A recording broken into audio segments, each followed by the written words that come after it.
School expels innocent black kid over false accusation. Father fights back. When a devoted black father is called to his son's school, he's blindsided by a shocking accusation from the principal. Your son is making girls uncomfortable. He's too flirty. But as the father digs deeper, something doesn't add up. His son is kind, respectful, and treats everyone equally. The truth behind the accusation. Quiet storm of racism hiding beneath polite smiles and authority. What happens next shakes the school to its core and leaves the principal speechless in front of the entire district. Please, support us by subscribe, like, and share for more with activating the notification bell. Thank you. It started with a phone call that no parent ever wants to get. Jeremiah Cole, a hardworking single father in his 40s, had just gotten home from his shift at the local fire department when the phone rang. On the other end was Principal Avery from Northcrest Middle School. Mr. Cole, we need to talk about your son, Isaiah. It's serious. Could you come in tomorrow morning? Jeremiah froze. Isaiah was a bright 13-year-old, soft-spoken, thoughtful, and well-mannered. He wasn't a troublemaker. Never had been. In fact, his teachers always praised him. What's going on? Jeremiah asked. Principal Avery hesitated. Some of the girls have expressed discomfort. They say your son is a little too flirty. It's causing a bit of a stir. Jeremiah's eyes narrowed. It's flirty. Are you saying my son's harassing someone? I'm not using that word, Mr. Cole, the principal replied quickly. But the girls say he's too friendly, touchy. It's creating tension. The call ended with a scheduled meeting, but Jeremiah couldn't sleep that night. He knew his son. This didn't sit right. He sat Isaiah down that evening. Saw anything happen at school? Isaiah, eating a bowl of cereal while doing homework, looked up confused. No, everything's normal. Why? Jeremiah nodded slowly. Just checking. Sighed. His instincts kicked in. Something was off. Way off. The next morning, Jeremiah showed up early, dressed in his firefighter uniform. He wanted them to see exactly who he was. A respected public servant. A proud black father.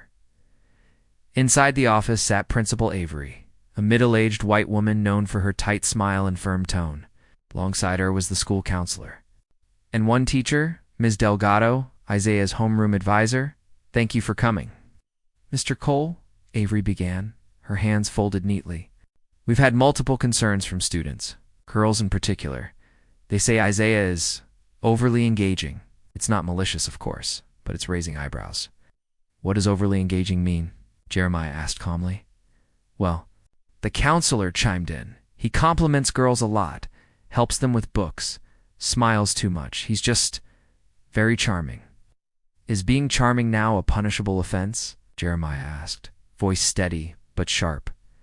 Principal Avery leaned forward. Mr. Cole, in today's environment, we take emotional safety seriously. If girls feel uncomfortable, Jeremiah cut her off. Are these anonymous complaints? Avery hesitated. Well, yes. They've been filtered through guidance. Then. Let's talk about facts, Jeremiah said, pulling out a folder. Isaiah has no disciplinary record. He volunteers for cleanup crew. He tutors students. And he was nominated for a kindness award last semester. The room fell silent. Ms. Delgado, clearly uncomfortable, finally spoke. I've never seen Isaiah act inappropriately. In fact, he's one of the most respectful kids in my class. Jeremiah turned to Avery. Then what's really going on here? For the first time, Principal Avery looked rattled. Jeremiah didn't stop there. That evening, he began reaching out to other parents, especially those whose children were friends with Isaiah. He discovered something stunning. Isaiah's closest friends included 2 white girls, an Asian boy, a black girl, and a Hispanic boy, all from different backgrounds. Isaiah wasn't flirty. He was just naturally warm, polite, and inclusive. But it seemed only certain types of girls had been uncomfortable. It seemed to stem from something else entirely. Race. One mother even admitted, my daughter said Isaiah talks to everyone, but some girls' parents don't like it, especially the way he's so close to their daughters. Then it clicked. Isaiah wasn't being targeted for his behavior. He was being targeted for being a black boy who was confident, charismatic, and well-liked. It made people uncomfortable. The next day, Jeremiah requested a second meeting, this time with the district superintendent. Present in the meeting room now sat Jeremiah, Principal Avery, Superintendent Bennett, the school counselor, and Isaiah, who looked confused and nervous. Jeremiah laid out everything. He shared testimonies from other students, recordings from parents, and evidence of Isaiah's spotless behavior. He even brought a USB drive containing footage from school hallway cameras showing Isaiah helping students, laughing with boys and girls alike, and never once crossing any inappropriate boundaries. Superintendent Bennett turned to Avery. "You told me this boy was disturbing the learning environment," Avery stammered. He just makes some of the girls nervous. His presence is too much. Jeremiah echoed, because he smiles. Helps people, or because he doesn't. Fit your mold of how a black boy should behave. The room went dead silent. Jeremiah leaned forward. This isn't about behavior. It's about bias. You judged my son through a lens of racism. You saw confidence and mistook it for danger. You saw kindness and labeled it flirtation. And I will not let you criminalize my son's character. Isaiah's eyes filled with tears as he looked at his father, proud and strong. Superintendent Bennett stood. Principal Avery will be launching a formal investigation, effective immediately. News of the confrontation spread like wildfire. Parents began to speak up, sharing subtle incidents of racial bias their children had faced. Principal Avery was placed on administrative leave pending the outcome of the investigation. In the weeks that followed, Isaiah's story was picked up by local news, not as a scandal, but as a moment of truth. The school held an assembly on racial awareness and implicit bias. Jeremiah was invited to speak. Standing on that stage, he looked out at hundreds of students and said, "Don't ever let anyone tell. Your kindness is a threat.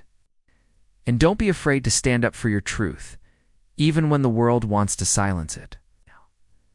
Isaiah began volunteering to mentor younger students, becoming a symbol of hope for kids who'd been unfairly labeled. He didn't shrink from the spotlight. He grew into it. Jeremiah and Isaiah became local heroes, not for fighting with fists, but for standing with truth. One day, as father and son walked out of the school, a group of students rushed up to Isaiah. "You're the reason I didn't quit," one kid said. "Me too," another smiled. "You showed them who we really are." Jeremiah put a hand on his son's shoulder. "You didn't just defend yourself, son. You gave others the courage to be themselves too." And as they walked off, proud and unbroken, one thing was clear. The world may try to write your story, but the pen always belongs to you.